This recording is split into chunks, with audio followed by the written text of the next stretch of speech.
Hey, welcome back to the Car Shocker. My name is Jimmy Prater. I'm a closer. That's what I do. I close and close and close and close. You know the drill. I close and close. I close more deals. And you do too. That's what you want to do. I want to train you to close. I want to train you to close and be the best closer in the whole wide world. You are. You're going to close and close and close. But right now, what I want to talk to you about is I want to talk to you about pushy salespeople. He or she's too pushy. I'll never buy a vehicle from them. They're too pushy. What makes a pushy salesperson?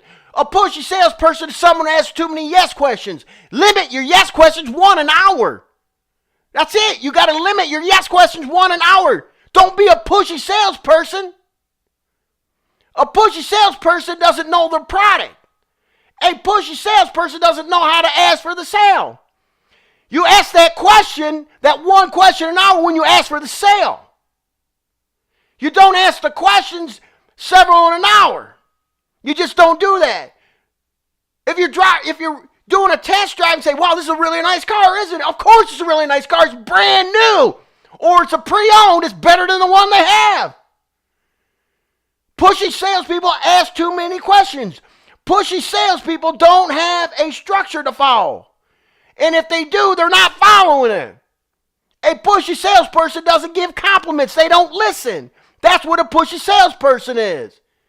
A salesperson is a specialist, a product specialist. They are not a pushy salesperson.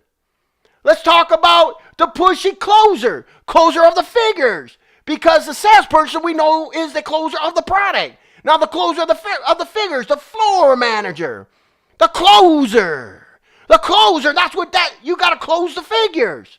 If you're talking about the numbers, you got to close them. You can't keep asking them yes questions. The worst thing you can say to a customer, if I could, would you?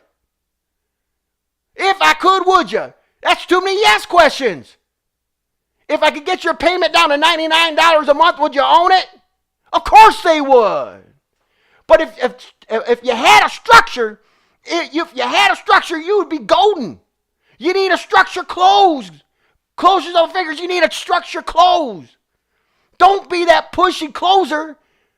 That's why they don't like closers, because you always say, if I could, would you? If I get those figures down exactly where you want to be, if I give you $1,000 more for a trade when we're doing business?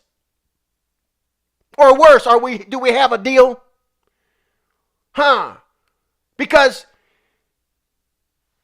business is a better term to use. It's a better word than deal. Deal is a negative word. I don't know if you know that, but it is. We're gonna make a deal. We're gonna do a deal. We're gonna do a deal. You want to do a deal? Deal is like a shyster or a snake oil salesperson. Deals are not a good word. Business is.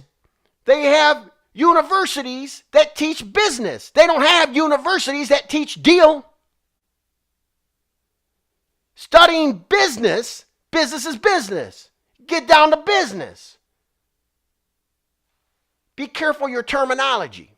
Don't ask too many yes questions. Did you like the car? I've heard a lot of closers sit down there and say, did you like the car? Yeah, I like the car. Your neighbor going to like it? Your neighbor like it too. People are going to be jealous of you, aren't they? Yeah. Like you're going to put them in a trance. Pushy salespeople don't have natural energy. Pushy salespeople don't understand how to articulate the vehicle. They don't care about what the vehicle does and what the customer needs and wants are. They're more worried about being pushy. Take for instance, if a pushy salesperson asks too many questions because they're not confident of their job. They're not confident of their job. They can't close the deal. They didn't do their homework. They didn't study the vehicle. They can't articulate the vehicle's great features. That's what a pushy salesperson can't do. A pushy salesperson can't close. If I could, would you? That's a pushy salesperson. See, there's a way to close the deal without saying, if I could, would you? If I could, would you? See, that's what these other trainers are out there trying to sell soft close on you. because they don't understand what a pushy salesperson is. They don't understand that high energy sells cars. They don't understand that the right attitude sells cars. They don't understand that if you can't close a deal unless you ask for the sale, but you got to ask for the sale the right time, after you've already gone through your steps, after you've gone through your rules of engagement. That's what a pushy salesperson can't do. A pushy salesperson is desperate.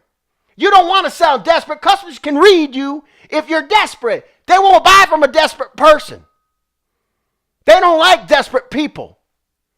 Customers like people that are listening to their needs and wants, that have the same goal from the beginning to the end. Customers don't want to be there to buy a car. It's not fun buying a car, so don't be a pushy salesperson. Don't ask too many yes questions. That's it. Learn your product knowledge and don't be a pushy salesperson, and get a structure. Get a structure in place. Follow a structure. Don't be a pushy salesperson. Listen, I want to know what you think about this video. Give me some feedback. Give me some comments. Go ahead. Subscribe right down there with that little icon. Subscribe. Subscribe to my channel. Every time I upload a new video, if you hit that bell button, you'll be notified. Don't be a pushy salesperson. Be a happy salesperson. Happy salespeople aren't pushy salespersons. Happy salespersons are making money because they're following the process and they have high energy and they're listening to their customer. They have the right attitude. Now do yourself a favor. Go close something. Yeah!